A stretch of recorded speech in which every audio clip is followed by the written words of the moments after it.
What's up, Kelly? Hey, hey, hey. How you doing?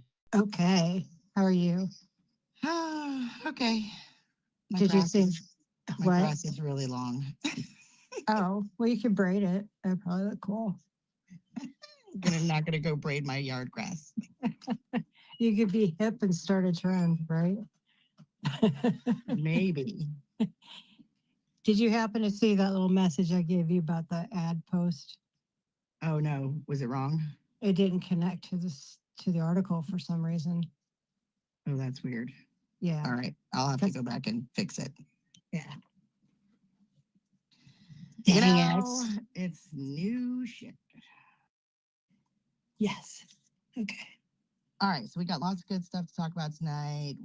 Guys, please repost the space. I am working on doing that myself, so give me a minute. I'll put on some kind of music. Woohoo. Oh, this is a good one.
Isn't that good? I love that song. Hello, Mr. Philby. Long time no talk. And apparently it's going to be longer. Hello. YOLO. What's getting longer, Kim? Waiting for him to talk. Can you hear me now? Yeah, gotcha. Coming in loud and clear there, sir. Yeah. So, I see lots of people are screaming today about the Doge cuts getting in. I mean, that's the next step, right? Well, Or I think they're just gonna play around with us and just, oh, you know, you gotta call them and yell at them, or they're not gonna do it. But really, they're not gonna do it anyways. Well, did you see the thing about the Doge cuts that I had shared? Yes. Cam, yes. that's That it's makes because total of sense. discretionary spending, Correct. right? How But they're this is classified. this is about them putting it into the budget and into the appropriations bills. The Doge cuts need to go in there. It's not about the reconciliation bill. Right. Right. So that's what they're screaming about, is that I mean, Mike Johnson, I'm sorry, Speaker No Johnson needs to get this shit rolling. Like it's time to stop stalling. It's time to quit playing games with us. We are in a critical point and he's got a job to do. And if he's not going to do it, then he needs to get his ass kicked back out of the, little boys club or whatever. He really I didn't just saw like it when some- he got shunned.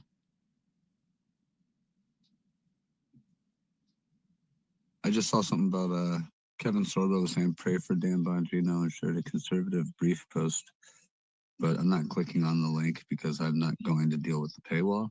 So if you have conservative brief, then you could find out what exactly is going on there. I don't have conservative brief. Probably clickbait. I'm sure Chris does.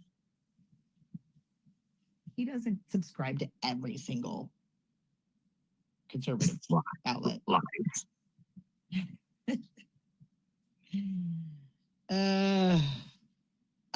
I also saw something about the all the Chinese farmland really starting to, it was RFK Jr. talking about that and how China came in and did all the pork. They made it basically vertical, like these huge slaughterhouses, and essentially put the North Carolina farmers out of business. And now, of course, that's caused Iowa to have to drop their prices. It's a big old mess. We got to figure out how to just go ahead and take that land back. Say thank you very much for your business. Get the hell out of here. Isn't there a law that prevents Chinese nationals from owning land when they're tied to the spy organizations? And the reason why I ask this is because China recently told all of their citizens that they're required to spy for the CCP when they are abroad. So therefore, you could utilize that spy espionage act. Well, so there is, I mean, yes, I think that is what, well, Missouri is, I think, taking back all the land with the premise of what they did with COVID. But you've got a real problem here because these guys are buying up the land. They are in bed with the local municipalities and wherever they're buying the land from. And then they're putting these, like, essentially military training bases for all of the Chinese nationals that are here. So we are supporting them training their guys on our land to take us over. Somehow I feel that that's unconstitutional. Yeah, confiscate that land right now. Yeah. Isn't there an executive order like 13848 or 13818 or something like that that, changes that? Well, so I haven't dug into it really far. I mean, I think it was last Tuesday when Ms. Positive came in and was talking about this developer in Texas that, or Arizona, he had a portfolio of $450 million and he wound up running into some of these CCP guys and found out that they were doing these military operations in there and blew the whistle and they buried him. He wound up living he's living on the streets or close to it right now. So it's a real problem. But I mean, we think, how the people like lost their crap when the Epic City stuff started coming out, right? We need that. I mean, this will make them absolutely go insane. So I don't know how to get that out further, but I mean, I know she was pretty upset last week and it upset me. I bet. I don't know. Hi, Matt. Hey guys, how's it going? Oh, just another day of fighting for freedom. Evidently, that's another day that ends in Y around here. Exactly. It's Freedom Fighting Taco Tuesday. As long as we're not talking about the taco in the Lego movie, we'll be good. Wait, I don't know anything about that taco. It was I forget what it stands for, but the word taco was used as like propaganda to make people think, oh, it's Taco Tuesday, everybody gets a free taco, when in reality, taco was the name of the device Lord Business was going to use to freeze people. Wow. Yeah, no. Although, I mean, that would be a way to transport them to Fire Ant Island. Sounds like predictive programming. Did you see where Sarah Huckabee Sanders has laid down the law in Arkansas? I know she's been at the forefront of getting back the land from China and that kind of stuff. So, what happened recently? She has laid down the law on pharmaceutical companies. They're not happy. Apparently, CVS is packed up and left town. Wait, like for real? Wait, what? Flesh that out a little bit. Yeah, they didn't. She told the PBMs to stick it up their hiney hole, and she wasn't going to put up with it anymore. That Arkansans were not going to get screwed by middlemen, and so CVS said, "Well, that's where we get our high commissions, and we can't live if we don't get our commissions back from our PBM. So, adios, muchacho."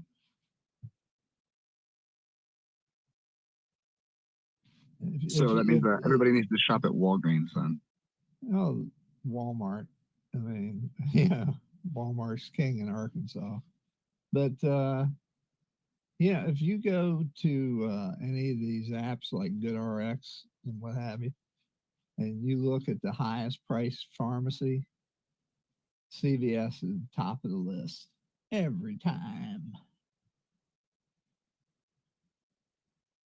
It's true. They are. Oh, the PBMs are absolutely atrocious. I mean, I remember screaming about that last year after they did some hearings they did them in the House and they also did them in the Senate. And I mean, that is one of those things that they get some good bipartisan support for, because as with anything, whenever you've got a broker involved, shit goes sideways. You need to get rid of them. I mean, there's no purpose for them to be there. No, they're I mean, just sucking all of the profits and all of the discounts. Well, CVS ought to be able to negotiate their own price. I mean, most of these PBRs or PBMs or whatever they're called, that's Pabst Blue Ribbon, that's beer. PBRs. PBMs. I was like, wait, that's not right. PBMs or PBRs? Yes, yes. Pharmaceutical brokers, whatever. Anyways, they're all owned by the insurance companies. You got not United Healthcare has their own, Aetna has their own. They all have this. It's sort of like the Ticketmaster and the StubHub, or the second, what do they call that? Secondhand. Yeah, that's it. I mean, that, that's still a problem in the concert industry, and I know that they've been in front of Congress a few times. Yeah. But they basically found 3 guys that I think totaled like $7 or $10 million in scalping. Oh yeah. And those were the sacrificial lambs, if you will. And they're probably going to wind up doing that for the damn pharmaceutical companies too. Yeah. Well, speaking of health issues, did y'all see this? And I bet y'all did. From Kennedy. This was posted as of 9 hours ago. Today the COVID, I put it down in the bubble. The COVID vaccines for healthy children and healthy pregnant women has been removed from the CDC's recommended immunization schedule. Bottom line, it's common sense and it's good and it's good science. We are now one step closer to realizing POTUS's promise to make America healthy again. I love it. I mean, you know, I mean, things are moving fast and yet they're moving slow. And I think that because we're in such a pickle, it's imperative that some of these things go, start happening soon. But they've done a great job so far. There's also a thing going around. I guess some letter that was signed, looks like Riley Gaines, Chloe Cole, and a bunch of others signed a thing saying, "Hey, pass the big beautiful bill, Senate Republicans." Yeah, we need to get that taken care of, and that is what we are going to talk about for the beginning of this space. We're going to talk about the big beautiful bill and the narratives and some easy messaging to counter those narratives, especially when you're out and about. There's essentially 4 pillars of the bill that are super important, and we'll go through those. And then we also have an article that Kelly and Lena and I wrote, and we'll go through that. And then we're going to talk a little bit about what Miss Tulsi Gabbard's been doing, because, over in the Office of National Intelligence, things are definitely heating up, and she's been dismantling some pretty deep state entities within her division, which I think a lot of them live in her division. And John Brennan is having a fit, so we'll talk a little bit about that. I Right? can talk about FAFO. Oh yes, we're gonna talk. I haven't gotten there yet. Oh, he's gonna start crying. Hold on. I'm not going to Sorry. talk about anything until everybody reposts the space. I even put screenshots on how to do that. So I'm going to lose my health insurance if they pass this bill. You know that, right? Really? Are you 'Cause, sure? yeah, let's talk about that, Chris. Because I'm poor and I don't want to work, so I'm going to lose my health insurance. Who does want to work? Yeah. You may not want to work, but you certainly do work enough. You definitely qualify. Sorry, Chris. I'm poor and I don't want to work, so I'm going to lose my health insurance because these are evil, evil people. They're going to take away my health insurance. I can't wait. We'll start a donation fund for you, Mr. Filthy. So wait, does No. that mean that they're getting rid of Obamacare? Because if they're getting rid of Obamacare, then I'm all for it. No, they're not getting rid of Obamacare. No, they're just going to make sure that if the people that actually need help will get help. They're stealing from poor people. Oh, Chris, Kelly. enough. Stop! You're not helping. I'm trying to help you make your argument. Well, no, you're playing the devil's advocate, right? You're already into the Democrats' playbook. And, okay, gotcha. I gotcha. I see what you're doing. I mean, if somebody's not evil, how are you gonna sell this, huh?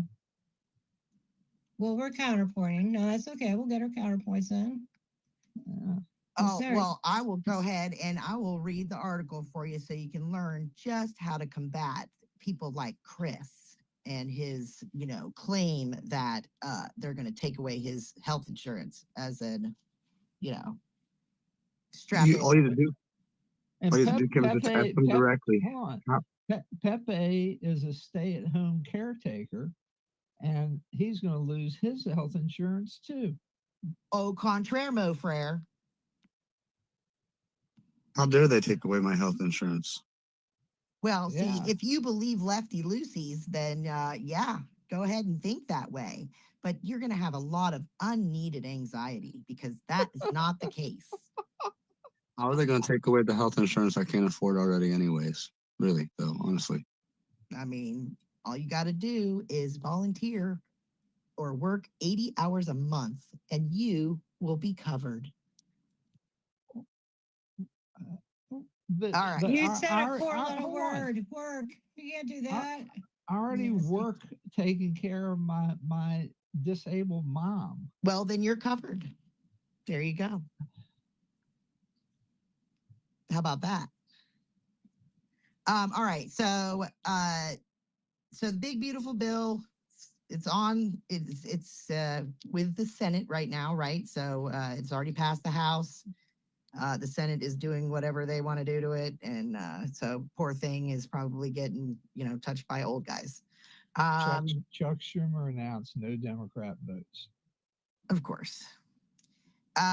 So what we've been hearing in the media so far is they're going to take away Medicaid. They're going to cut, all these social programs, and the same thing that they've been telling us at least since I've been alive, that they're going to steal Medicaid. They're going to cut all your benefits. They're going to cut all your, social services that you need. And meanwhile, they've been basically stealing, not cutting any spending, and just stealing the money out of there unbeknownst to us, because they were not supposed to be able to touch any of that stuff, right? And then somehow they put together legislation that allowed them to get in there and maybe put some IOU stickers. So I'm pretty sure that Social Security and Medicaid and Medicare and all that is got a lot of Post-it notes in it. Have the Democrats said anything about the fact that defunding Planned Parenthood language is in there? Oh, I haven't heard that yet. That's a new one. Yeah, that article I mentioned earlier names, like I said, it names a bunch of people like Raleigh Gaines, Chloe Cole, and others who are urging the Senate to pass this thing because it defunds Planned Parenthood. And as you all know, Planned Parenthood is not only the number one promoter of abortion, it is also the number one promoter of comprehensive sex ed, and the number two promoter of puberty blockers and hormones for kids. Well, we're going to get into that right now. So Kelly and Lena and I were kind of going through some of the executive orders and then any legislation that's currently on the books that could potentially cover some of these executive orders, just need to be enforced, or things that are close that could possibly be amended. Instead of creating more laws, let's look into the laws that we have, right? So we started to do that, and then we were like, well, wait a minute, let's go ahead and look at the big beautiful bill, since that's in the Senate right now, and what EOs are covered under the big beautiful bill, and how we can kind of combat the talking points of the left in their stalling of this big beautiful bill that's got to pass. So we enlisted the help of ChatGPT and Grok and wrote a little article. Well, we prompted a little article. How about that? So this is called Dependence to Independence, Setting the Record Straight, the BBB and Social Reforms. Here's the real story. This is about empowerment, not abandonment. The reforms in the Big Beautiful Bill aim to reduce waste, restore accountability, and inspire progress for individuals who are capable of achieving more with the right guidance, not to punish or exclude anyone in need. Take Danielle, a 32-year-old single mother from Ohio. A few years ago, she relied on Medicaid and food assistance during a rough patch. But what really turned her life around wasn't the check in the mail. It was a local job training program paired with support that encouraged her to re-enter the workforce. I didn't want to stay on benefits, she said. I just needed someone to believe I could do more. Now I work full-time. I've got health insurance through my employer, and I'm proud to show my son what self-reliance looks like. The BBB expands that kind of vision. Work requirements equal opportunity, not punishment. One of the bill's core provisions asks able-bodied adults without dependents to work or volunteer at least 80 hours a month. That's just 20 hours a week, hardly unreasonable. For many, this is a stepping stone to discovering purpose and achieving independence. The mainstream media frames this as cruel. But let's be honest. True cruelty is telling people they are not capable of standing on their own. Protecting the truly vulnerable. Let's also be clear that the BBB does not remove help from those who genuinely need it. Seniors, disabled Americans, see, there you go, you're fine. Children, or low-income families. In fact, by reducing fraud and eligibility abuse, the bill ensures that those limited resources go to the right people, not those gaming the system. We're not taking away compassion, we're removing corruption, complacency, and red tape. Modernizing a broken system. The reforms also require more regular eligibility checks, not to punish recipients, but to keep systems honest and updated. Just like we update our passwords or check our bank accounts, government programs must ensure accuracy. These measures help prevent states from spending billions on outdated rolls or duplicate records. And what the media won't tell you. The same pundits shouting about cruelty stay silent when millions remain trapped in poverty, dependent on broken systems that stifle initiative. The BBB dares to break that cycle, not with slogans, but with result-driven reform. It's time we stop buying the fear-mongering headlines and start seeing the BBB for what it really is, a bold, compassionate, and common-sense plan to restore dignity to public assistance, protect taxpayers, and help people succeed. Boom. Easy peasy. Sounds racist to me. It's totally racist. Mr. Philby's snarky comment aside, who would be against this? Everybody that hates Donald Trump because they don't want Donald Trump to get anything done. I'm sort of against it. I mean, I like everything that's in it. I'm totally fine. Like, I'm not worried about anything the left's saying. Everything that's in it's good. I don't think it goes far enough. I'm kind of in the camp with Ron Johnson and Mike Lee and Rick Scott and Rand Paul that are all not going to vote for it unless they cut more. So let's see what they do. I mean, and essentially, we need to get back to 2019 spending levels, and they're not even going back to this year's spending levels. They're increasing it by another $1 trillion next year. So, I mean, it's just not enough. I want more. No, Okay. again, it goes back to that whole idea of they do this song and pony show and get us all, to calm down or heat up, whatever, to control us, while they do pretty much do whatever the hell they want, and they don't do what we want them to do at all. And not to mention the other issue you're going to run into is any drastic changes you make like that, it's got to go back through the House. So you got to make sure that's going to that anything you do like that's going to pass the House before while it's in the Senate. Yeah, agreed. And I guess that crew I listed off, they're presenting their case to the president as well as the House of how they want to get us back down to at least this year's level of spending, if we can at least get people to agree to that. Well, that's the thing, right? So I think that this is just a piece of it, and the real savings or cutting is going to be in the appropriations bills, right? Because they've got to kind of do those in each of the 12 different sectors. That's I where agree the with cuts that. are. Yeah. And that's what we've seen in the hearings where they've been coming in and talking about the 2026 budget. Every single one of them is slashing spending. And the Democrats are screaming at them that they're keeping people from getting much needed cancer treatment, or they're cutting the childhood cancer treatment research or whatever. It's all a bunch of baloney. Oh yeah, it's all nonsense. I agree.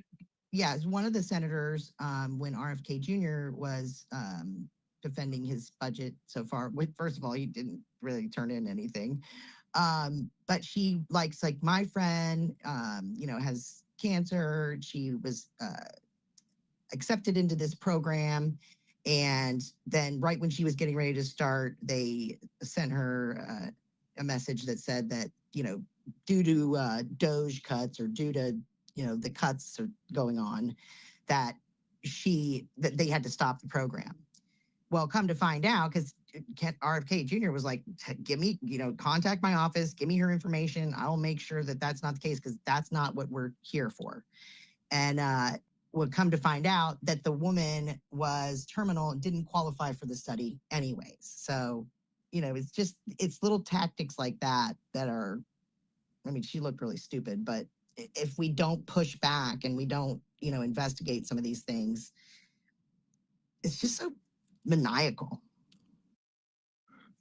But then again, this is how they gaslight us on every issue. They do these things that specifically to create anecdotes to make people feel empathy for such and such group of people or such and such in order to make you go, oh, I don't want my senator voting for this. So it's just little tidbits of manipulation.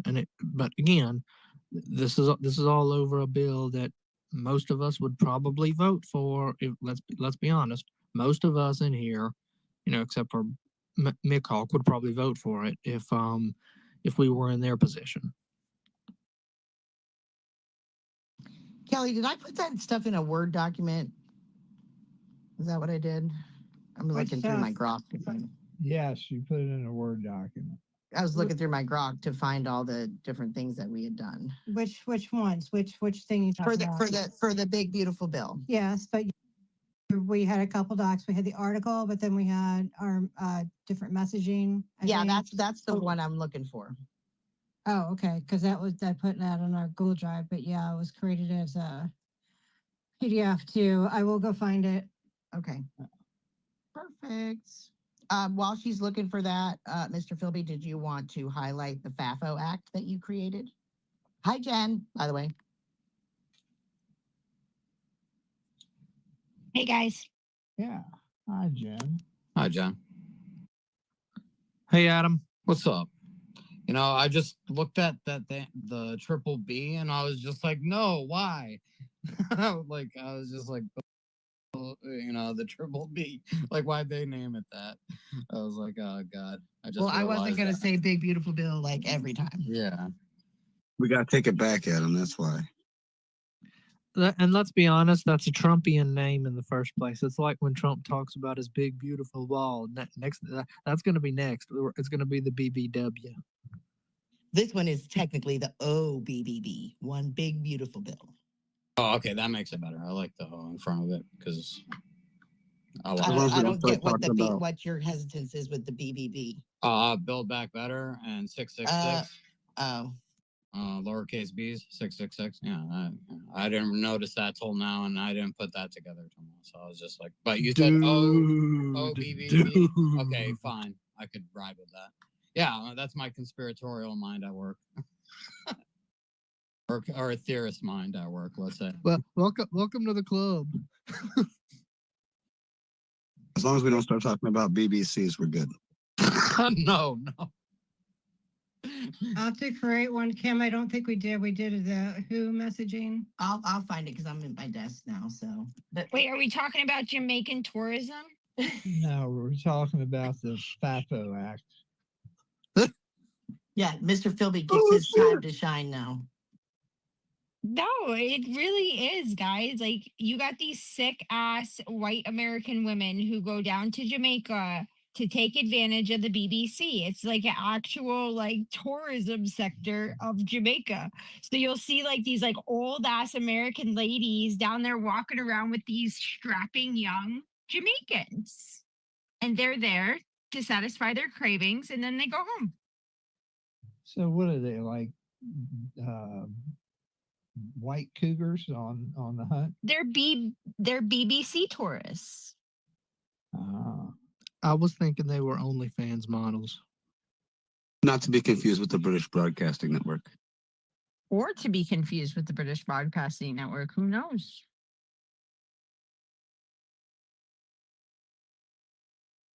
Fine. I know why I couldn't find it because I did it in ChatGPT, not Grok. Boom. God help us, everyone. Now Grok hates you. God bless you, Chris.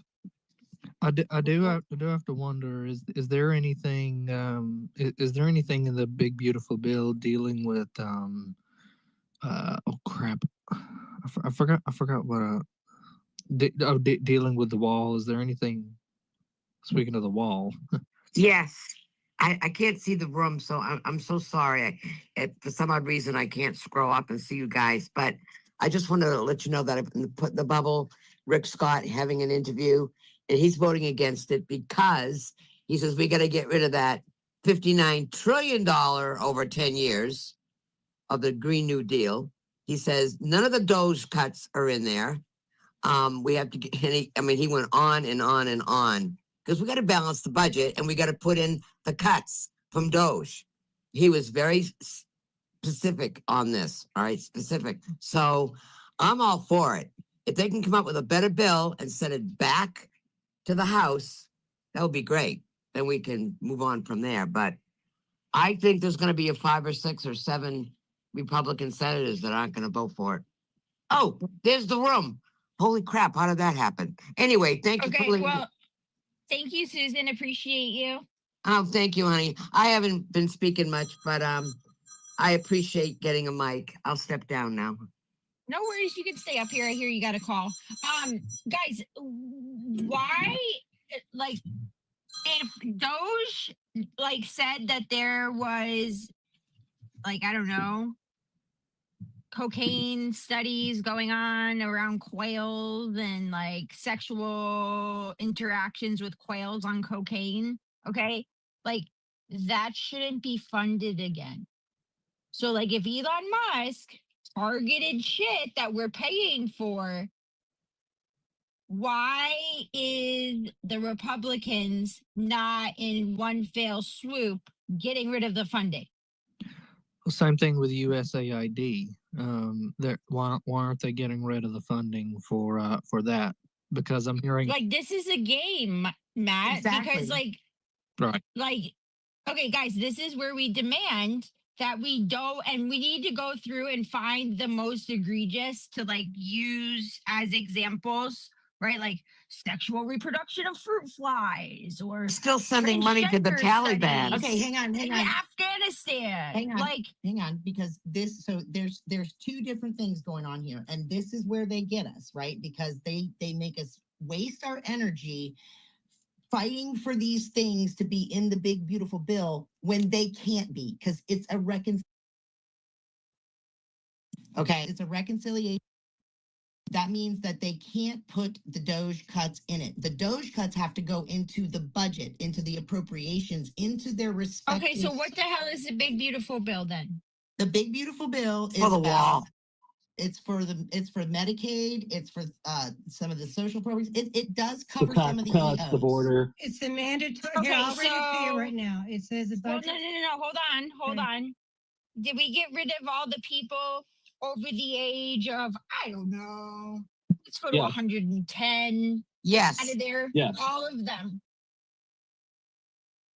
Okay, and there's nothing going to transgender, No, like, so that's part of operations and the- shit. That's part of the bill too. So there's 4 pillars that we looked at in this bill. It was putting in work requirements for Medicaid and other social programs. It's a very limited group that they're asking to work 80 hours a month.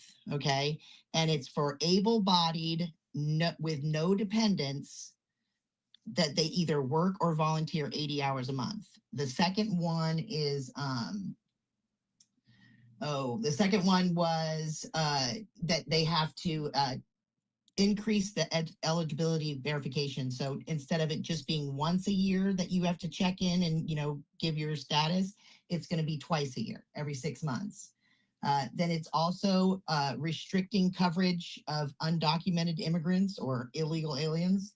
And then it also bans gender affirming care. So those are the 4 big things: work requirements for Medicaid, increased eligibility verification. What about veterans?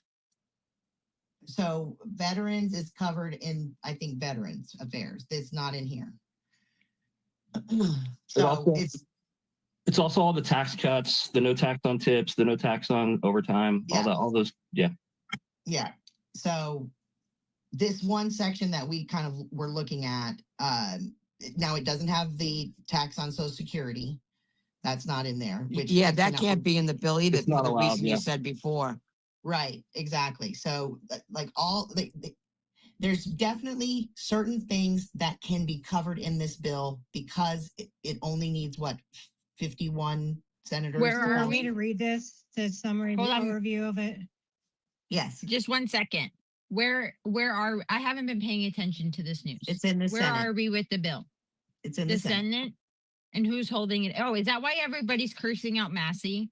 Yes. Probably. Well, Massey's in the House, Oh. but no, there Rand Paul's against it. Ron Johnson, Mike Rick Lee, Scott. Rick Scott, yeah. All right. Well, Ron Johnson. Do you have a Johnson? Obviously not. Well, It to be doesn't fair, have enough those guys cuts. aren't against what's in it. They just want more. They want more cuts to the spending. They want But to again, take. that's all part of this game because they can't Well, put hold that in on. this. Yeah, but where is Rick Scott demanding the cuts? They want to go back to 2019 pre-COVID spending. Correct. But they said So that they know why are we they doing won't get that? there. So they said their compromise would be to at least keep the spending at what it currently is. If they don't make a change, it goes up another $1 trillion next year.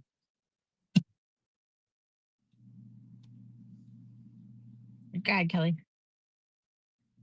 All right. So what I got from Stephen Miller. Okay, so there's been these claims. The first thing, it does not codify the Doge cut reconciliation bill, which is a budget bill that passes with 50 votes, is limited by Senate rules to mandatory spending only. Example, Medicaid and food stamps. The Senate rules prevent it from cutting discretionary spending.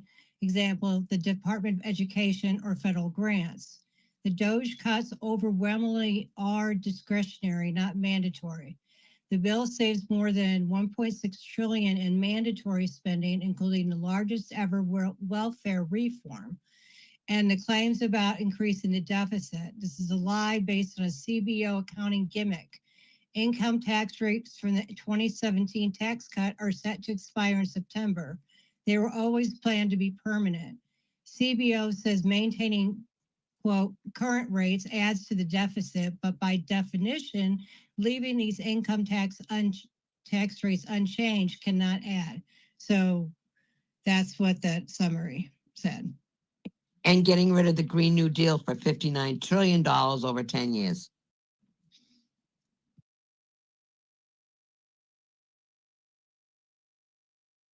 Which, Michael, you said that that's one of the problems. It wasn't. It's the Green New Yeah, Deal that's stuff what is they're still trying in to there? get all that Green New Deal stuff out. That's what the Ron Johnson, Rick Scott people and Mike Lee are trying to say, that they didn't take enough out.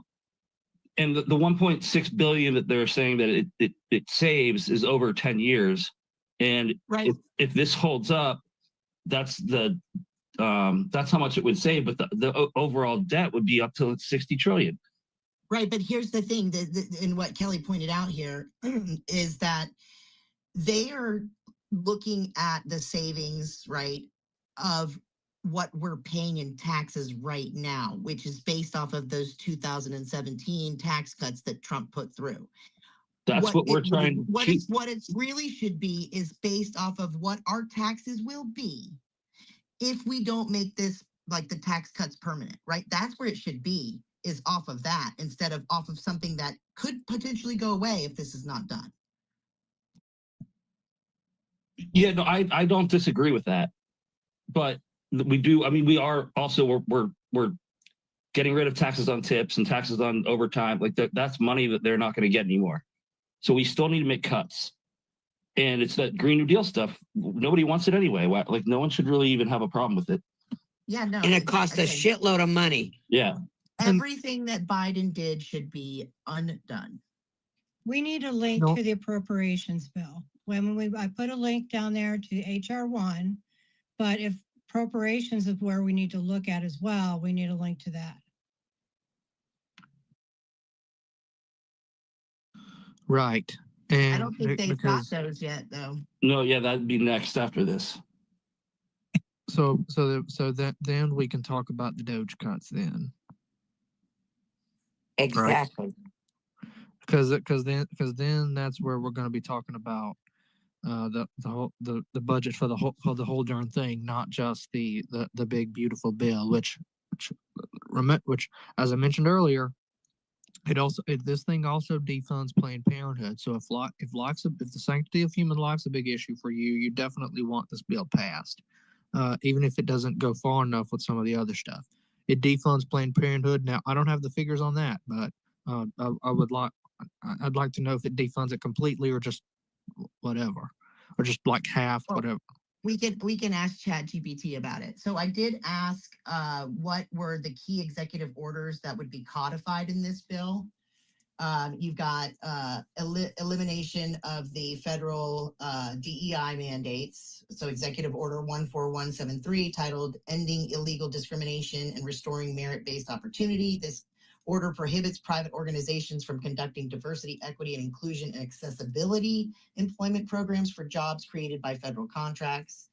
Number two is the establishment of the Department of Government Efficiency, Executive Order 14158. This order established the U.S. Department of Government Efficiency, reorganizing the U.S. Digital Service and creating DOGE teams coordinate with other agencies aiming to streamline federal operations. Reform of the Nuclear Regulatory Commission, Executive Order 14270. This directive commands the Nuclear Regulatory Commission to coordinate with the Office of Management and Budget and DOGE to plan downsizing and deregulation aiming to boost the nuclear industry. And four is zero-based regulatory budgeting, Executive Order 14270. This order directs environment and energy agencies to incorporate sunset provisions into their regulations, promoting a zero-based regulatory budgeting approach to unleash American energy. Additional legislative measures reflecting executive actions. While not direct codifications of specific executive orders, the bill includes several provisions that align with President Trump's policy directives. Tax reforms, permanent extension of the 2017 Tax Cuts and Jobs Act, elimination of taxes on tips and overtime, and deductions for auto loan interest on U.S. assembled vehicles. Medicaid and SNAP reforms, implementation of work requirements for able-bodied adults without dependents, increased eligibility verification, and restrictions on coverage for undocumented immigrants. Dude, ChatGPT needs to start using the correct word. Education policy changes, increased eligibility requirements for Pell Grants, introduction of workforce Pell Grants for trade school students, and elimination of the Secretary of Education's ability to regulate based on gainful employment.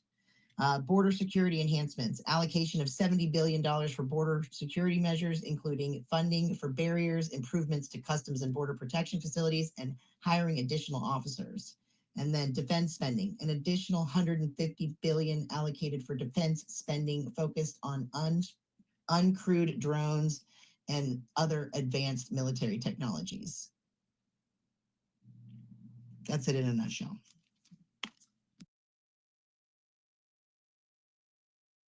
I've been finding some information about the 2026 appropriation requests, so I'll be putting that down in the purple pill. We'll start going through those. That'll be our summer project. So excited. I think Adam should play that clip that I sent him from Diligence Space again, just for Michael. I just posted in the bubble the reason why the Social Security, no tax on Social Security, can't be in this bill. And it gives a really good explanation of it. So you may want to watch it. That's not why I'm talking about though, Susan. No, I know. I just wanted to throw that in. Sorry. All right. So Chris, are you good if we play a couple of clips and then we'll move on to the FAFO Act? Of course. Oh, you're being so amenable today. Yes. Can everybody please get my tweet in the nest retweet? Thank you.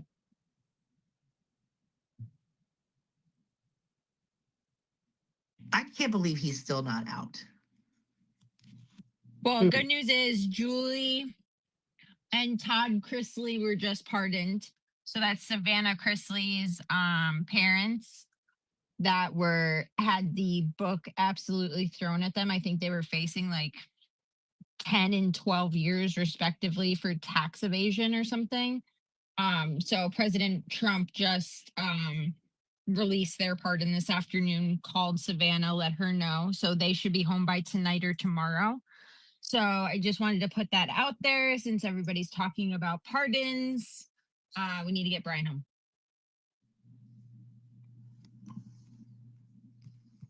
Absolutely agree. Absolutely agree. All right, so let me find Pepe. Where did you put it down in the bubble? No, I sent it to Adam directly a couple days ago. We held a space on Saturday morning. Remember? Well, fine. I'm going to play mine first then. Okay, real quick, I just want to let you know the House Cole released fiscal year 2026 markup schedule. They'll start having meetings on June 5th. The House will. And the Senate, I put down the purple pill, their general guidelines are supposed to be going. General guidance for fiscal year 2026. It's down the purple pill too for the Senate. So there you go. I sent it. My bad, Kelly. I sent it to America Missions inbox as well, Kim. Okay, I'll play that one after this. So this is one of my favorite influencers, even though I think we need to come up with a different word. Anyways, this is Patriot Dad talking about the Doge cuts. Concerned that this stuff is true. So do you guys want to see perhaps the biggest lying piece of propaganda that you've seen in a long time coming from the radical left on platforms like this one? And that's saying a lot, because that's basically all they do anymore is lie and propagandize. So the other day, somebody sent this to me and asked me to fact check it because they were deeply concerned that this stuff is true, which is weird because we should all know by now that if it's coming from someone on the left, it is most likely not true. So what this tries to convince their followers of is that the one big beautiful bill includes things like the ability to delay and cancel elections legally, that Trump will be able to ignore Supreme Court rulings for a year or more, that he can fire government workers for political disloyalty, that judges can't enforce their own orders, that protests will be tracked and criminalized, LGBTQ rights in education, healthcare, and media will be gutted, your VPN tracked, your vote suppressed, your speech flagged. Like, that's honestly what they're trying to convince people of, because they know that this bill is actually going to benefit low and middle income households in ways that the Democrats had never even considered trying. Now, because I've read large chunks of the actual bill and read deep analysis of the entire thing, and actually went and looked at specific sections of the bill itself to make sure that I understood what I was reading, I can tell you out of the gate that not a single word in that post is true. But to help, I decided to go to Grok, and I put all of those pieces of lies and propaganda into Grok to ask if it could verify what I already believed to be true. And let me show you what Grok said. So the first point, the ability to delay or cancel elections. Grok says there is no evidence in the bill's text or credible reporting that it contains a provision allowing a delay. How about ignoring Supreme Court rulings for a year or more? Again, no provisions in the bill explicitly or implicitly allow ignoring Supreme Court rulings. How about firing government workers for political disloyalty?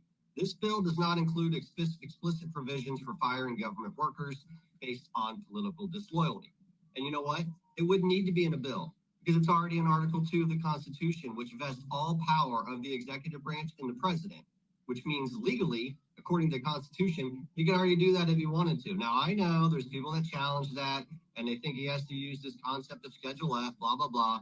But it's not in this bill. What about judges can't enforce their own rulings? Well, I think it was Andrew Jackson who actually challenged that the first time when he told the Supreme Court that they made their ruling and now they can go ahead and try to enforce it. Because here's the thing, judges don't have any enforcement power at all. They rule, the executive branch enforces. But nonetheless, there is no evidence in the bill that it restricts judges' ability to enforce their rulings. What about protests can be tracked and criminalized? I think we already saw from the January 6th hoax that the left has already done that. But nonetheless, it's not in the bill either. But I love how Grok adds at the very bottom, claims circulating on X and from other left-leaning sources often exaggerate and misrepresent the bill's scope, possibly due to political polarization or conflation with other proposed policies. Basically, he's telling you they're lying to you. I like him. We should get him in here. I usually send him the spaces, and he does respond sometimes. But yes, definitely would like to get him in here sometime.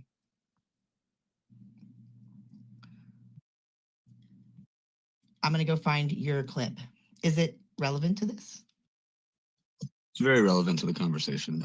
That's why I said you should play it real quick for Michael. I'm doing it right now. An historical precedent. Confirm? Confirmed. I'll base estimates just on the numbers and historical precedent, ignoring expert opinion. What's your Now answer my question about the estimated tariff income and the offset of the potential deficit created by the big beautiful bill.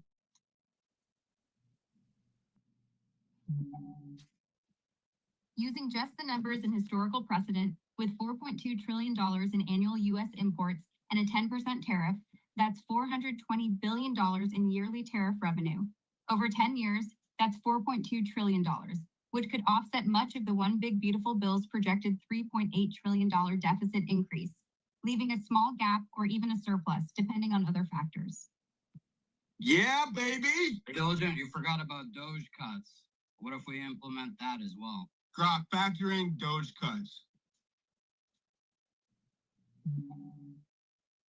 Factoring in Doge cuts, their claimed savings of around $160 billion so far could further reduce the deficit. Combined with $4.2 trillion in tariff revenue over 10 years, you'd likely wipe out the $3.8 trillion deficit increase from the bill, and then some, assuming the cuts hold up. Factor in consumer spending from tax cuts, too. Factoring in consumer spending from tax cuts, historical data shows an increase of about 1 to 2% GDP growth, boosting tax revenue by roughly $300 billion annually. With that plus $4.2 trillion, $120 billion in tariff revenue, with that plus $4.2 trillion from tariffs, and $160 billion from Doge cuts over 10 years, you'd more than cover the $3.8 trillion deficit, likely creating a surplus. Did she factor in that was like annual amounts? Yeah, that's an annual deficit, right? That's not what the debt is. If we keep increasing our spending every year, the debt's going to be 60 trillion in 10 years, and 5 trillion saved isn't going to help us. You're not listening that there's going to be a surplus of $0.3 trillion after the cuts from the big beautiful bill and the expenditures Per year, but if we increase our spending $1 trillion every year, that's nothing. Okay, but how much is Ken? Play the whole clip, please, from beginning to end. That's not even factoring things that I Listen, included after. Hold on, Pepe. I did calculations after factoring the same things in, and then I also included gas prices or energy prices being around 2018, 2019 prices because of drill baby drill, what we're gonna do. And then also the new nuclear facilities, which would provide energy. And that just made it so much better as well. It was already like the calculations that it was spitting out were already, surplus. But you factor those additional factors that I just mentioned, it's going to be even a bigger surplus. So we're going positive in that route. Per year. Think about it, Michael. But Wait, you're, but what I'm you're saying not is thinking about that- spending. Wait, hang on. What I'm saying is that in the calculation, like it calculated the to get to the 4.2 trillion, right? But then with the other annual cuts or annual spending, it's not factoring it by 10. Like it's not doing it over 10 years. It's just rolling it at one time. It does, but you have to listen to the entire clip. All right, well, I'll put it back on. Grok, take all of those numbers. Now, imagine if the United States increased its export trade capacity from 11% to 20%, and the amount of jobs and energy that would be needed to do that, which would be roughly double the amount of energy we need to actually create that number. So add that into those numbers and see what kind of surplus we have. Not only the surplus, give us the projected GDP along with it.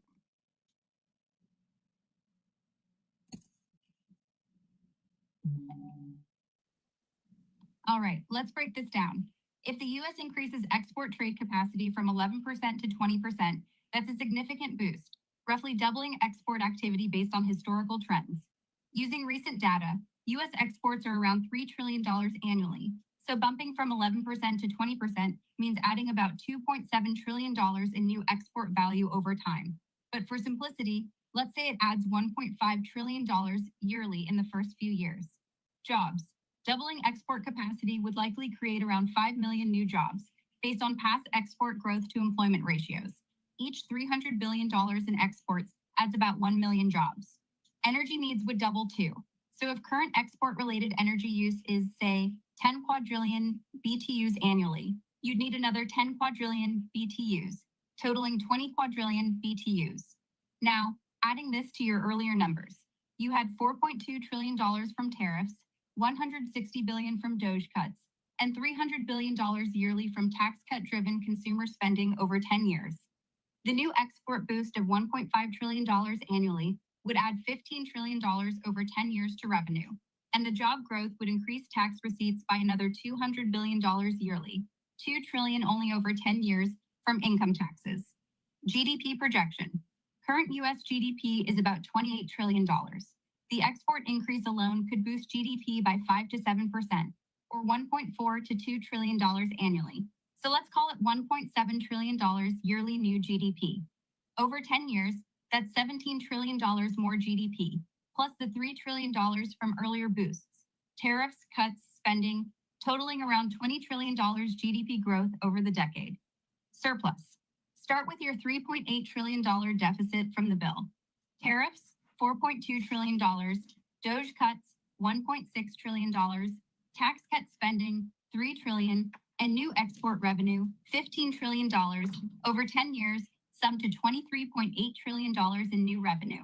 Subtract the $3.8 trillion deficit, and you're looking at a $20 trillion surplus over 10 years. Factor in the doubled energy costs, let's say $1 trillion over 10 years for simplicity, and the surplus drops to $19 trillion. So projected GDP in 10 years would be around $48 trillion. $28 trillion now plus $20 trillion growth. He's a fucking genius if this rolls out the way that it could. Dude. There you go. The whole thing. Right. Again, it's not mathing. If we're going to spend $7 trillion a year for the next 10 years, 3.8 trillion. and we already have 37 trillion in debt. So you got 7 times 10 is 70. And then you're still looking at a $2 trillion surplus per year. So that's $2 trillion. You're not looking at spending. We're spending money. Listen to what every I'm year. telling you. Listen to what I'm telling you. We're cutting the surplus. Spending. And then The also surplus is over the as long as spending. they apply that toward the national debt, then we should be paying off the national debt and enriching the dollar, or giving it more value. The total number they got just now didn't even cover the current debt. Yes, it did, and Yes, it it got a did. surplus as well. You didn't listen. You were hearing to respond and not hearing to listen. No. You're if you basing got it a off $3.8 a trillion yearly you got- deficit. hey, listen, if you got a $3.8 trillion spending and you're bringing in $4.2 trillion, that is a $0.3 trillion surplus. We're going to bring in $5 trillion this year. That's not factoring $6.5. in. That's just the spending and income. That's not factoring in any other things. That's not factoring in the GDP raise. That's not factoring in the growth of the dollar. That's just factoring in the hard numbers that you want to factor in at the small level. Well, none of those other things happened yet. Well, none That's of what we're it's trying to happened get yet. to happen.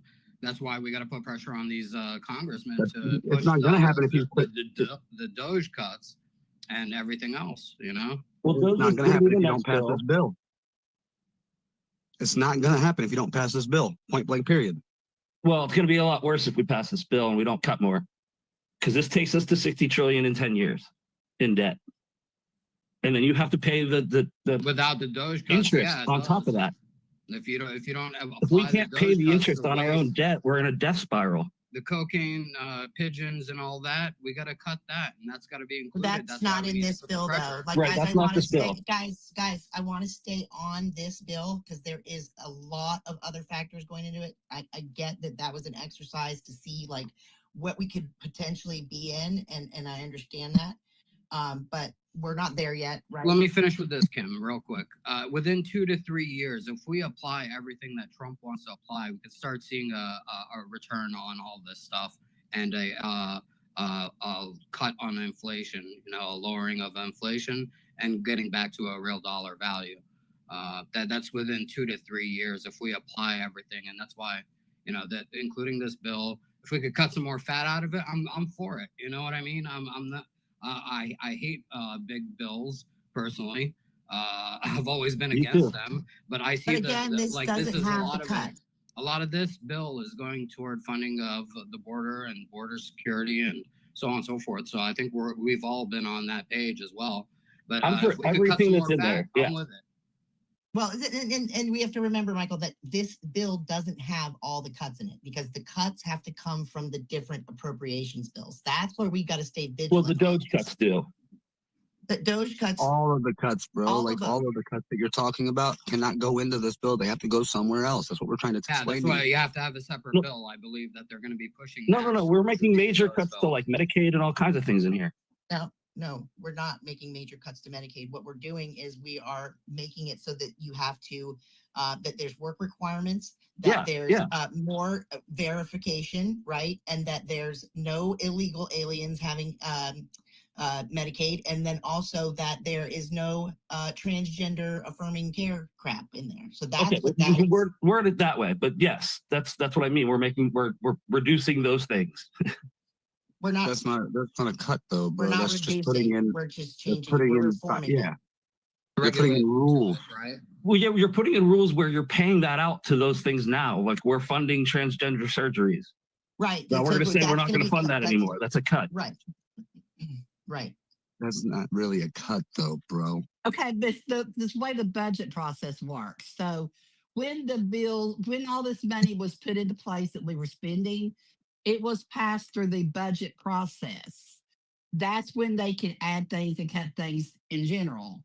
That's where I think folks are getting confused. Well, it's mandatory Right versus now with this discretionary. bill, excuse me? It's just this bill has to be in mandatory spending. Yes, exactly. And therefore, when they're talking about we're changing things within the Medicaid program, that's not considered, it is a cut, yes. And they can do it and get around the Byrd rule because of the fact of how it's written and how they can maneuver it. But to just cut things straight out, that has to go through the budget, again, because of the Byrd rule. Now, it's my understanding, of course, we have to wait to see if they actually get it done, that there is some movement to try to work around that Byrd rule and get some additional Doge cuts in. However, I'll believe it when I see it, but that's where folks are getting confused, is you've got the budget in general that we have not passed as a balanced budget since like way back in Newt's days. 1996. And so we've got that going on, but we've also got the Byrd rule. Now, what we have to understand about the Byrd rule is it is not in law. It's just a Byrd rule from former Senator Byrd.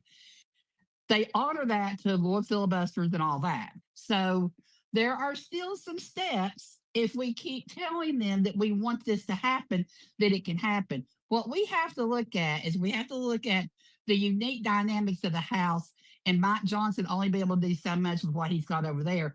And the same thing with John Toon and how much he's got over here, what they can do. So it's almost like they have to divide and conquer to get what they can out of their people, to get what they can out of the other side. And then at the end of the day, they're all just going to have to agree, but they got to do a little bit on both sides.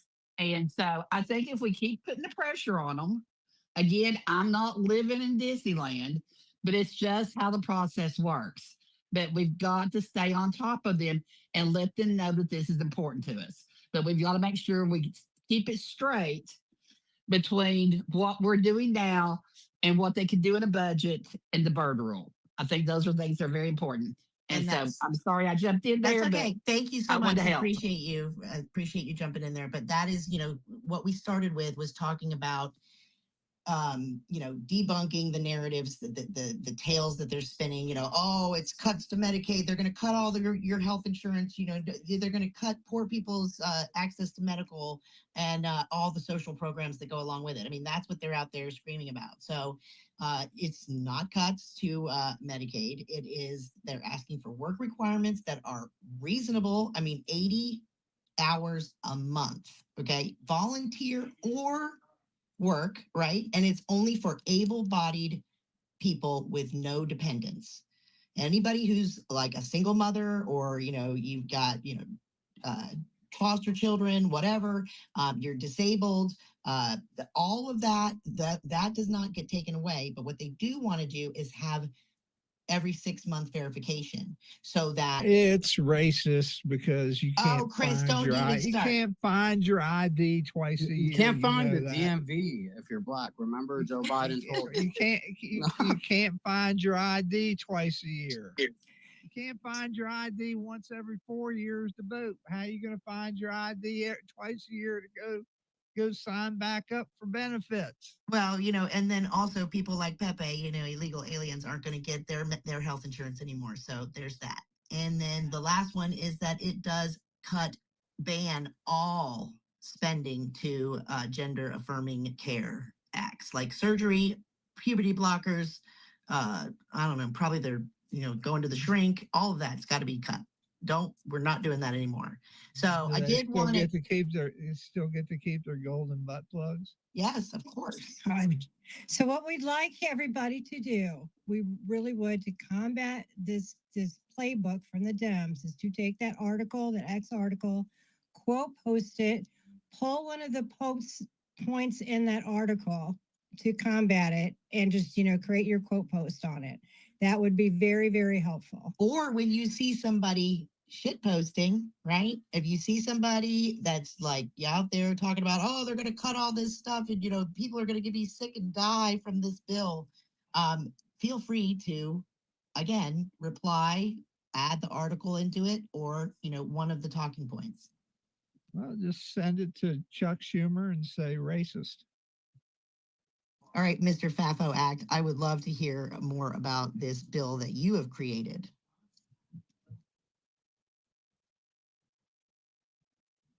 I like Chris's strategy. Just send it to Chuck. I mean, it would be great. I really would be great if we could have like a camera in his office. A fly on the wall. You could rage that, couldn't you, Chris? Well, I got plenty of flies. I know. And your article is now up in the Jumbotron with the giving the finger very prominently. So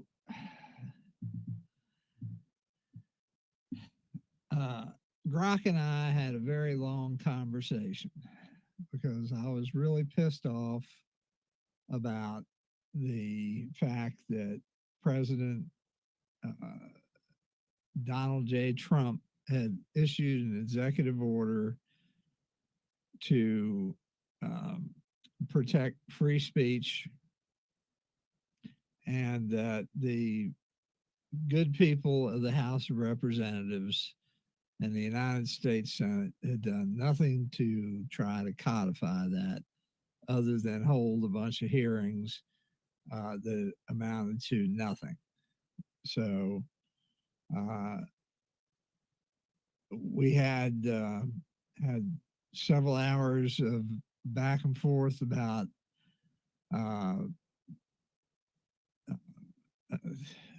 Missouri versus Biden, and then that case turned into Murphy versus Missouri, and what it basically came down to was states and standing, and why the Supreme Court was denying states standing in some of these really important cases. Some of them had to do with elections, and some of them had to do with with these First Amendment cases. So when I finally got Grok to agree on a couple of cogent points, I said, create legislative language in the form of a bill that codifies, what we've talked about, and let's see what it looks like. So that's what it did. And then then Grok gave it a name, and I really didn't like the first name. The first name he gave didn't really suit me. So then I said, well, I'd like a name that kind of fits into the structure of fuck around and find out. So then they came up with the Fight Against Federal Outreach Act, which turned into what we have now. So it's a really short bill. It's only basically a couple of pages, which is what bills should be like. You don't need hundreds of pages of legislative language, to have laws. So,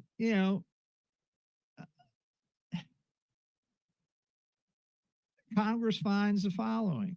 The First Amendment protects the right to free speech and to receive information essential to democratic participation. States, as parents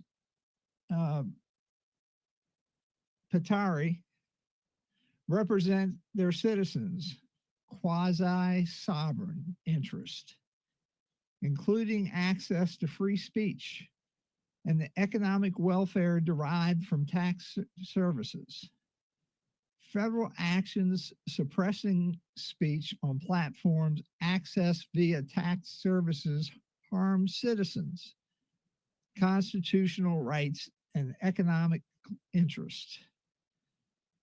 In Murphy versus Missouri 2024, the Supreme Court denied states standing to challenge federal censorship due to speculative injuries, leaving critical First Amendment issues unresolved. Clarifying standing for states ensures judicial review of federal actions violating free speech consistent with Article 3's case or controversy requirement. So then it goes into the definitions, which I don't need to go into here. And then it sets up how standing is supposed to be handled in the future. And it sets up a presumption of standing first instead of denying standing first. So you have to presume that the states have standing up front.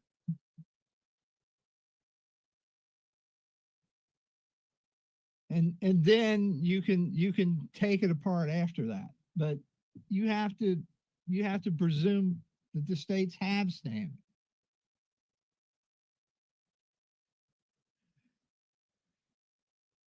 Well, don't they already have supposed to have standing? But because of the guise of COVID, because they're saying that they were able to dismiss things very easily. They're saying that the states don't have injury, so the states don't have standing. So in this case, we're saying, well, no. Anything that put that pedo in office is injury to all of us. So he's saying that the states do with this, it would correct that and give the states standing. Yeah, it's saying no. You have to presume that they do have standing first. And then you have to find why they don't have an injury. And that has to go to the citizens. Basically, it puts the onus of proof back on the government. Yes. So, we're not going to put up with this bullshit anymore.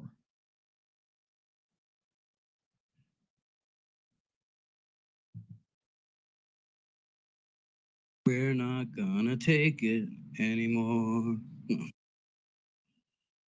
Wait, didn't Dee Snider get pissed when we used that song last time? I don't care.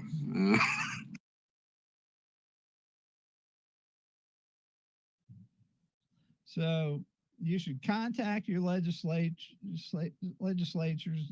and get them to submit this and to the Judiciary Committee, target sponsors, and advocate. Have you submitted it to the FAO? Have you submitted it to the AI agent gov or whatever? You see those AI agents that are asking for policy proposals? No, I haven't. Well, you could definitely submit it to Olivia, and she will run it up the flagpole. Who's Olivia? Olivia is an AI agent. I'll go find the latest post that is from that. It's AI_gov or AI_agent_gov or something like that. I'll find it. I sent it to the House Judiciary Committee.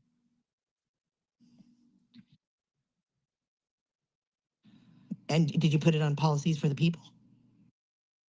No, but I sent it to the House Judiciary Committee. That's where this sort of thing belongs. Go ahead, Marky.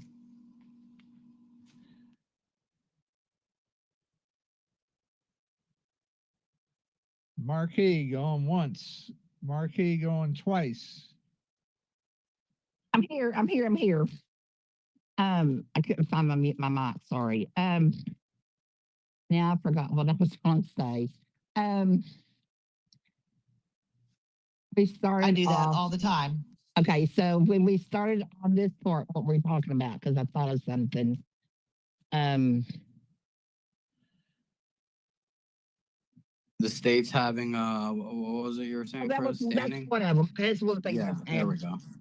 Okay, so in regards to the states, one of the things, if we have to, Trump on a timeline that everybody's got to fall in with to get everything done as quickly as possible. And one of the things you're going to run in with the states is the states are all on different time spans of when the legislatures are in place. And so that's going to require some states the possibility needing to call special sessions, but the red states will do that without a problem. But that was still not what I was going to comment on, but I'll just add that in there. And whenever I remember what I was going to say, I will do a dance or something and share it with you. How's that sound? Perfect. Okay, sorry about that, guys. That's all right. All right. So we're on a time schedule tonight because there's a birthday party at 9 o'clock.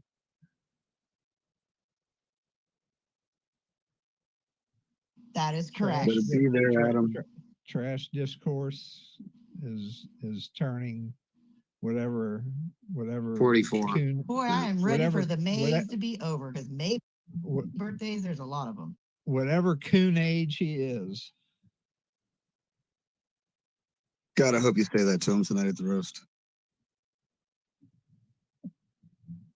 Are we going to work on some Chat GPT or Grok stuff to roast him with? Good luck with That it. feels like Roasting cheating. I'm going to send it all to Jen. Jen is the only one probably that can roast him real good. Hadn't seen you in a coon age, boy. Ah! Oh my God, Chris, you're going to get us in trouble. Yeah, don't do that ever again. Make sure you say that to him tonight. What are you talking about? That's a colloquialism. So I did want to spin off a little bit from the civics for a minute. And I mean, this is related to that, but I did see an interesting video today talking about what Miss Tulsi Gabbard has been doing. So I wanted to play that for you guys while I work on the accoutrements for my tacos that are coming up soon. Yeah, they put all of us on a terrorist watch list if you spoke up against COVID or anything. So yeah, that was Joe Biden, tyrant extraordinaire. First time, huh? Yeah, right.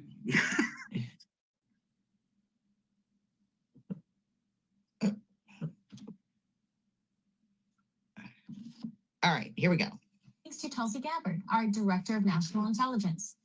Her latest move just put a bounty on her head, and I pray she has excellent security. When there are National Security Council meetings that the president chairs in the White House Situation Room, usually the first person to speak would be the Director of National Intelligence and the Director of CIA.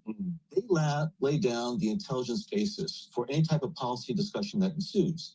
And so if that intelligence basis, that briefing is going to be skewed or is going to be lacking some very important critical information, the policy decision that ultimately comes out of it is also going to be baseless, and also, it's going to be potentially threatening to our national security. So Is that again, Brennan? it's the President's Daily Brief, but also the role that the Director of National Intelligence, Director of CIA play in order to ensure that the people who have to make those decisions in the National Security Council are fully informed about what the reality is, what the intelligence is, what our intelligence gaps are.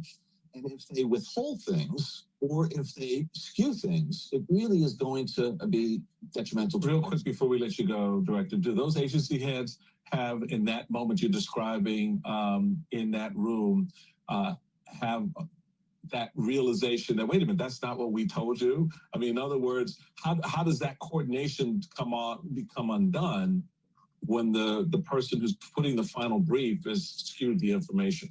Well, I like to think that, Secretary of State Rubio is very familiar with the intelligence profession, is going to be speaking up because you have the Secretary of State, Secretary of Defense, the Attorney General, others who are going to be there. So you want to make sure, again, that you have people who are informed, but also people who want to know the truth. Right. And not just people who want to give President Trump what he wants to hear. That is so dangerous. And none of the 6 presidents that I work for ever wanted the intelligence community to give them what they wanted. They wanted the intelligence community to give them what they needed, and then they can make the appropriate policy decisions, taking into account what the intelligence says. Director Gabbard this week fired top officials leading the National Intelligence Council, otherwise known as the NIC. Officials described by whistleblowers as radically opposed to Trump.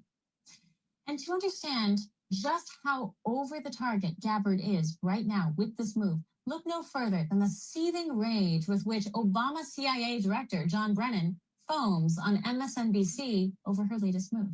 Yeah, this whole thing just makes me livid. It's appalling and outrageous and demonstrates why Tulsi Gabbard never should have been confirmed as Director of National Intelligence. Michael Collins and Marie Langen-Rykoff are 2 of the most experienced, accomplished, and talented analysts in the entire U.S. intelligence community. With over 60 years of combined experience, they have worked for successive administrations since the 1990s. They have demonstrated time and time again their capabilities, their competence, their integrity, and they have served as role models for a generation of intelligence officers inside of CIA. But understand why Brennan's upset. John Brennan, and by proxy Obama, isn't upset because this Jimbo and Bimbo were fired and that somehow the loss of these 2 spells danger in the end for the world of security. No, they could care less. What they're actually upset about, what John Brennan is so livid about, is that he just lost a spyglass.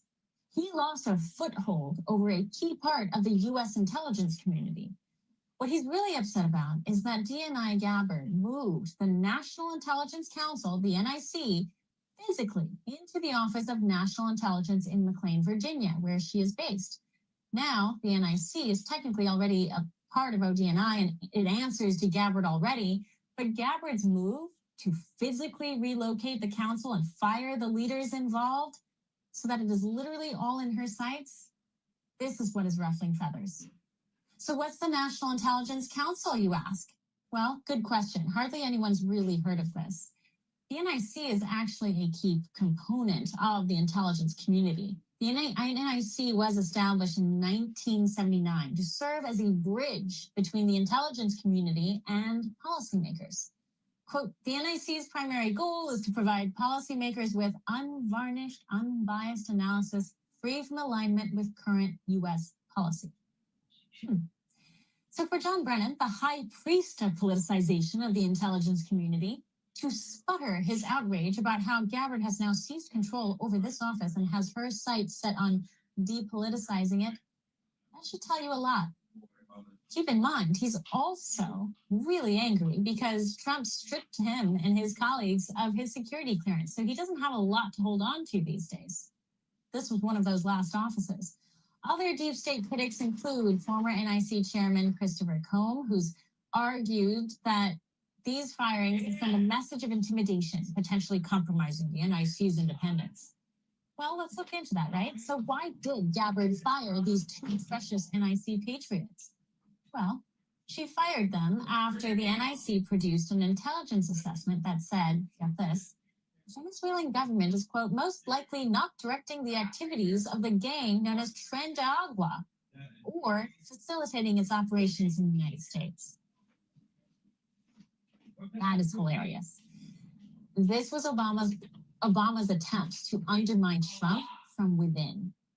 You see, if Tren de Agua is not actually tied to the Venezuelan government, the chance of which is about zero, then Trump would not be able to continue deporting violent gang members under the Alien and Enemies Act. Not only should the writers of this report be fired, they may have to be tried for treason. This is so irresponsible a report. It flies so blatantly in the face of facts, it's hard to imagine it was an innocent miscalculation. And that's putting it kindly. Gabbard was having none of it. And now we're safer for it. This is a victory for America. Obama just lost another secret control room. That said, there are many more offices and councils like this inside our government right now. Remember when we learned from Dan Caldwell earlier that Obama advisor Susan Rice was still helping with policy at the State Department as recently as last month? Outrageous? Yes. An open secret in DC for years? Yes, too. There are other offices and positions just like this one, similarly situated inside the intelligence community, inside DOD, who are suspiciously close to the Brennans, the Obamas, and the Rahm Emanuels. They're chugging along, feeding intel back to their deep state masters, hoping someone like Tulsi does not come along and decide she wants a closer look. So, did anybody know about all that going on? That was good of me. I could spot that rat's voice from a mile away. You know, Brennan, I'm like, the hairs on my back just stood up like, oh, it's Brennan. I know that voice, you know? So glad to see what she's put to action and to knowing this. Additionally, oh my God, that's great. Great to know that things are being done to clean up some of these agencies. And Tulsi Gabbard, yeah, winner. Let's go. Yeah, when John Brennan's sitting there going, these are the most upstanding, best, blah, blah, blah. And it's like, they have 60 years of experience between them. And then you're like, but look at what a mess you've made. Like, these people are part of why it's such a mess. You're actively subverting the president. That's treason. Well, you know, when Zelensky got kicked out of the White House and they booted him back to Ukraine, who went over there? It was Susan Rice. I don't know if Brennan went there, but it was the usual suspects that went over there right away to start, you know, fiddling and, you know, undermining the president. So yeah, these are they're doing it right in front of you. You know, like they are so stupid. You know. No, absolutely, Adam. You're so right. But I'm excited that Tulsi is doing that stuff and kind of quietly doing it as well. Hey, Rusty, what's up? What's going on?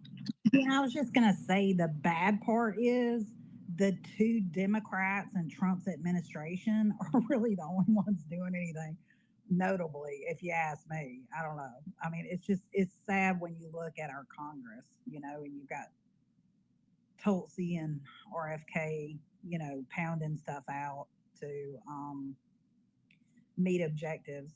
That's all I wanted to offer. I guess I would say that's we the people's responsibility, right? That's the people's house. So that's on us to put pressure on them and, you know, let them know how we feel, and they're supposed to represent us, right? So I guess that's our job. You know, President Trump can't do this alone, like we said.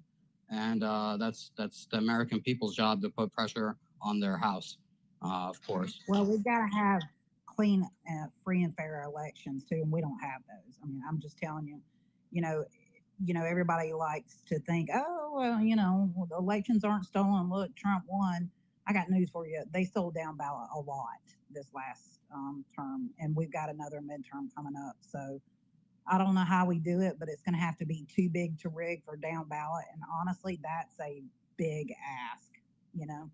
So Yeah, I hear you, but I guess that's where the PC comes in, right? You get 200,000 empty seats across the nation. I guess I don't know.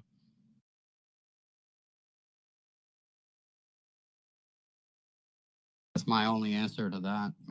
Is just get involved and make that change. You can through your experience, Rusty. If you get enough people involved in a precinct, can you set things up to be for the voting? You have a bigger say in it, how the voting is run in your county or precinct or so on and so forth. It's all about making contacts, but it's like literally reaching out and touching the voters. But the bad part, like in Georgia, it's such a mess right now because you have the Georgia GOP that is in such disarray and that's really working against, the MAGA counties. We had a big turnover, even more this time around in the GOP. So we have a lot of MAGA, but we still have the leadership at the very top that's, kind of him, what do you call it, hamstringing him, tying our arms, tying our hands together. So it's just, but we can still do it, and you can do it as a citizen too. Know when your elections are, do your research, and just spread the word to as many people as you can. And unfortunately, in a lot of places, that really literally does mean making phone calls. That's the one thing you can get from the GOP is the list of Republicans that are in your area. You can do that and try to make calls, but really most of that stuff is done before the primaries. That's the other thing. If you're in the GOP, you're not supposed to push for one or the other in the primary, So that's how we've gotten to where we're at,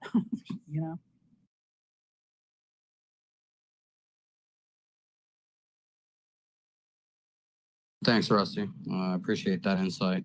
I personally haven't been involved, but I've been guiding people toward it. So, just getting feedback is always good. I always talk about Rusty's situation, like coming into it. I was just telling my husband, I was like, she came into it. She had to basically create her own GOP. Yeah, the one thing I've learned, so it's really good for contacts. Like you can make contacts. You like I said, you can get the voter roll list, so you can kind of have an idea to know that you're not necessarily walking up on a Democrat's house. But the bad thing is again, you can't get involved in primaries as a GOP. So you can't say, look, this one's the rhino and this one's the good guy, So it makes it a little bit weird. But I will say one thing I've learned that I'm learning, and I still have a lot more to learn, is that there's nothing really, you see all the millions and sometimes I'm sure billions or hundreds of millions that are spent on elections.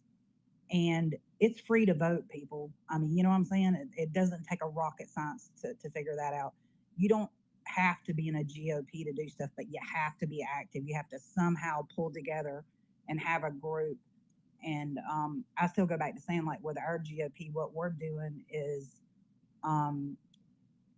we've made plans to divide people up. Like you go to the school board meetings every month, you go to the county meetings, you go to the city commission meetings, you go to the zoning committee meetings, and then we all meet back, at our meetings. And that way we can kind of give people updates and then also use that to steer them. Hey, we're having a problem over here. We need to all show up. It's a numbers game. It's contacts. That's the biggest thing that I can see that the GOP is good for. But I don't know. Maybe I'm, and it could also be different in other states. But to my knowledge, I don't think that the majority of states can get involved in a primary. You can't, as the GOP, back one or the other. In the primary. Whoever wins, that's when you get assembled and you go out and start I knocking mean, doors and all that. that's what the law says, Rusty. Oh, okay, it is. All right. Like, I mean, maybe not the law, right? But like historically, the GOP is not supposed to get involved in primaries, right? But the experience has been that the GOP comes in and secretly spends against the America First candidate. And then if somehow the America First candidate, actually gets through, they will then and go and join the Democrat campaign to start spending money in order to stop the America First GOP candidate. Yep, you know what time it is. But that also being said, I can still do things outside of the GOP on my own, in my own name. You know what I'm saying? You don't use GOP resources, of course, that kind of thing. I mean, Rusty, you're doing things the right way, how they're supposed to be. But unfortunately, GOP is not that way.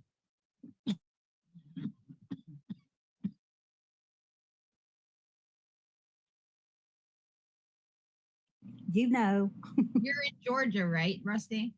Yes, ma'am. Dude, did you see the Chrisley's thing? Yes, I heard you guys talking about it. I had not heard that. So you guys have really done a great job today of pulling together just a lot of things I had not heard. So I really appreciate that. But that was one. And I was like, wow, that's pretty cool. I really did think they were being treated excessively harsh. And I love that Trump's not afraid to kind of dole out some of those, that's good. Well, and also like it's this Georgia cabal, right, that they have going. Georgia seems to be becoming the little brother to the corrupt SDNY when it comes to persecuting people. And they absolutely threw the book at the Chrisleys, right? I think the wife got 7 years and Todd Chrisley got 12 years in federal prison. And I mean, that's just excessive, like absolutely excessive. Yeah, Georgia's crazy here. I like to say like everything, like there's a big stink going on now that the treasurer of the state of GOP, not like the different counties, the state treasurer, she does not have access to like the bank records, the credit card records, all that stuff. And so it's just like been a real stink. And then they've already caught just little things from things that they can find where money's being misappropriated. And there's going to be a lot more crazy stuff from what I'm hearing that's going to come out about that probably in the next week or so. So if I were you guys, I'd be on the lookout for that. It's quite, but I still go back to, we call them Kempites.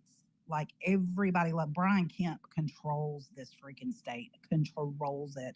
And I'll tell you a little tidbit that I heard, and I always think it's super interesting, is I had heard through the grapevine, like everybody was like, is Kemp going to be running for Senate? Is he going to go against Ossoff? And come to find out, he's not. He came out, I believe he came out, or whoever came out for him and said he was not. But I heard rumors, and so everybody's like, okay, so what is he going to do? So there's some rumors that he might, I think, go to work for either Georgia State, you know what I'm saying, and do something there. But there's also another rumor, which I find extremely fascinating, that said that he was going to run for president. And then he was going to drop out and become Vance's VP. And I was like, that's mighty specific. But I'll tell you what was really weird is, I know you guys remember hearing like Kemp and Trump, how they were really struggling back and forth. There was this power struggle between them, or just tug and pull, before the election. And then the day JD Vance came down and met with Brian Kemp, like Kemp switched like a light switch. And then all of a sudden he made a public statement, Trump has got to win this. And then, he actually did that. He was going to put his machine behind it. And he did. I don't care what anybody says. He did. I know he did, because I work in the GOP. And we really, the GOP around in our district really pushed to get out the vote. And they're a lot of what you would call establishment GOP. So he really did muscle and do that. So I find that extremely interesting. It kind of makes me raise my eye a little bit at JD Vance. But other people say, oh, he's not going to. That's not true. So I don't know. Again, like I said, it's just rumors, but it's makes you think. I'm going to keep that in the back of my head, and I'm going to be watching. JD could have said to him, do you really hate this country and do you want to put it in Kamala's hands? Sort of deal. So that's kind of like an easy solve there.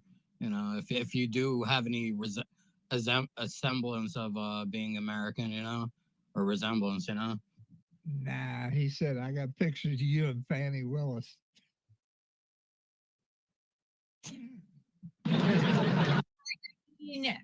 Please remember that Brian Kemp was the governor who moved the voting counting office into the governor's mansion in 2020. Just saying.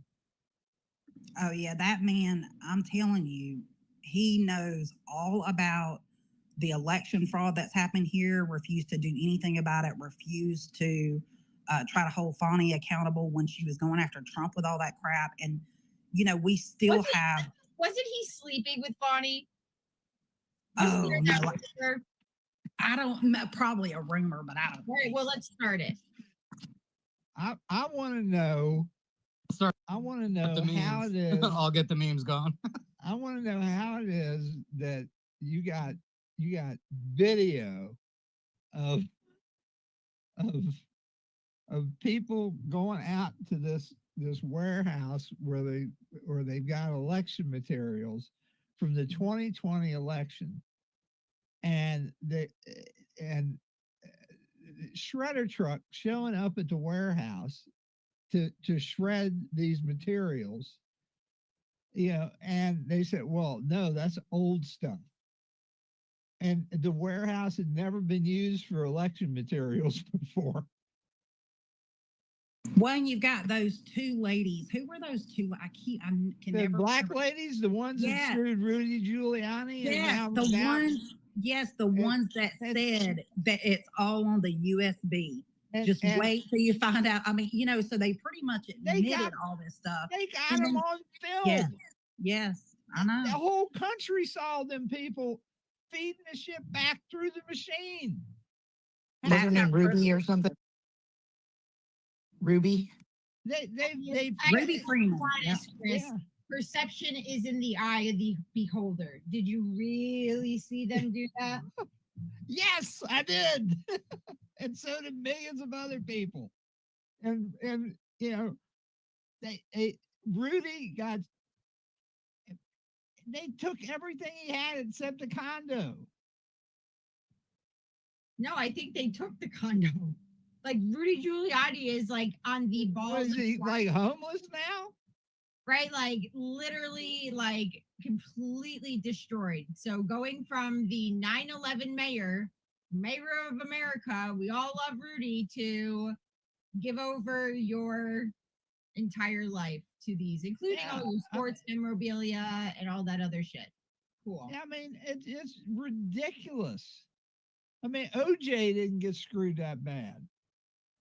That's what I'm saying. And people Chris, OJ was selling his own sports memorabilia, so like I don't know. Well, yeah, that was a backroom deal, all right. And I'll tell you too, people get so excited, and we should be excited that Trump won, but I really can't stress the fact enough. Like when you see what happened here in Georgia, like I was able to kind of learn all through this process about election integrity and how bad our elections are. I mean, literally on so many levels. They break our own laws, is what I'm trying to tell you. They literally break our own laws. And then when you see it go through the courts here in Georgia, and you see the Republicans, because our Secretary of State that's over our elections, he's supposedly a Republican. Is that Roethlisberger? Yes. And can't put, I mean, like him and, can't put him in there. That little dweeb under him was really the bad guy. Yeah, Gabriel Sterling. No, they all are. Yeah. They are all bad. and Yeah, I they're know. all scrambling for positions too. I mean, it's bad. Because I'm telling you now, if you think like Georgia went for Trump and then we somehow got 2 Democrat senators, brother, that stuff, that is deals made. That's why you look at, because as a GOP, I understand like what my county's responsibility is. Our responsibility is get out the vote, but why does it take millions for somebody to run? It's grease and palms. It's paying people off. It's like going to the zoo in Atlanta and thinking you went to SeaWorld. That's what that is. Chris, can you hear John? I'm sorry, Jen. Oh no, I was just saying, have you seen the gap between Stacey Abrams' teeth? It's probably as wide as the gap is in Georgia in the freaking voting. Kick a field goal through it. Yeah. Now, Stacey Abrams, the president of the world. Didn't you know that, Jen? I mean, I'm still trying to figure out if you kick a field goal, like Adam said. So Yeah, no, I mean, what Rusty's talking about is like going to Atlanta to the zoo and thinking you've been to SeaWorld. And she got walrus tusks. Speaking of zoos, we do have to go to a certain raccoon's birthday party. So, Jen, you're going to roast them? Yeah, we decided we're just going to send you all of the roasts and you can deliver them. great. Except for Chris telling him he hasn't seen him in a coon's age. He has to tell him that one himself. I put the link in the Jumbotron for the birthday party. I mean, he's been talking about this for 3 years, so we should probably go. Wait, but why? Was he turning a certain age? 44, but... Oh, force? Kim, put your hand above your head. That's as far as that joke went over. Oh, yeah, that's right. Talk about it all the time. I did say something in the realm of that today, so, and I was like trying not to say it, but say it. All right, guys. Well, I appreciate everybody coming. Hopefully you learned something today. And, you know, we're going to keep on. Don't put Congress. Twinkies on pizza. Don't put Twinkies on pizza. And don't let these guys get away with their dog and pony show when they need to be doing their damn job.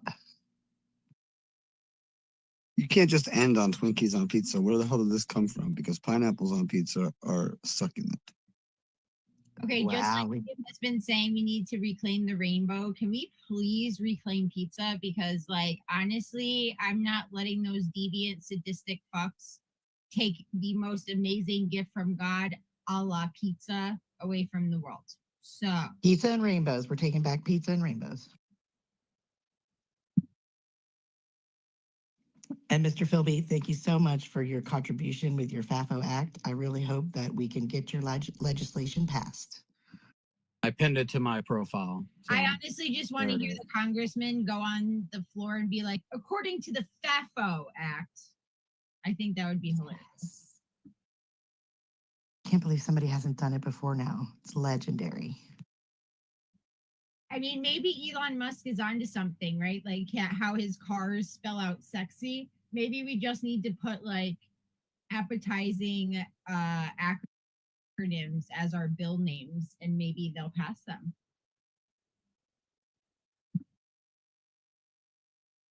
Use the pizza code.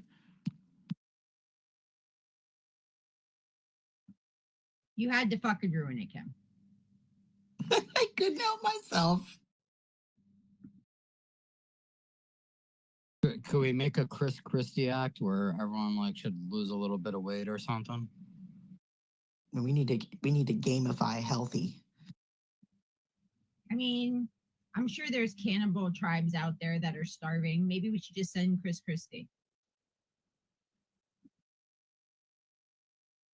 They'll probably wind up getting like mad cow or something. Then sue us. They'll be like, ew, did this meat come from Jersey? Gross. Exactly. All right. You can really taste the cow farts and smog. On that note, I'd like to thank Jen and Mr. Philby for co-hosting, and Adam, who was also the most amazing co-host when I wasn't co-hosting or hosting. So thank you guys. And Kelly, thanks for all your info. Michael, thanks for getting a little spicy tonight.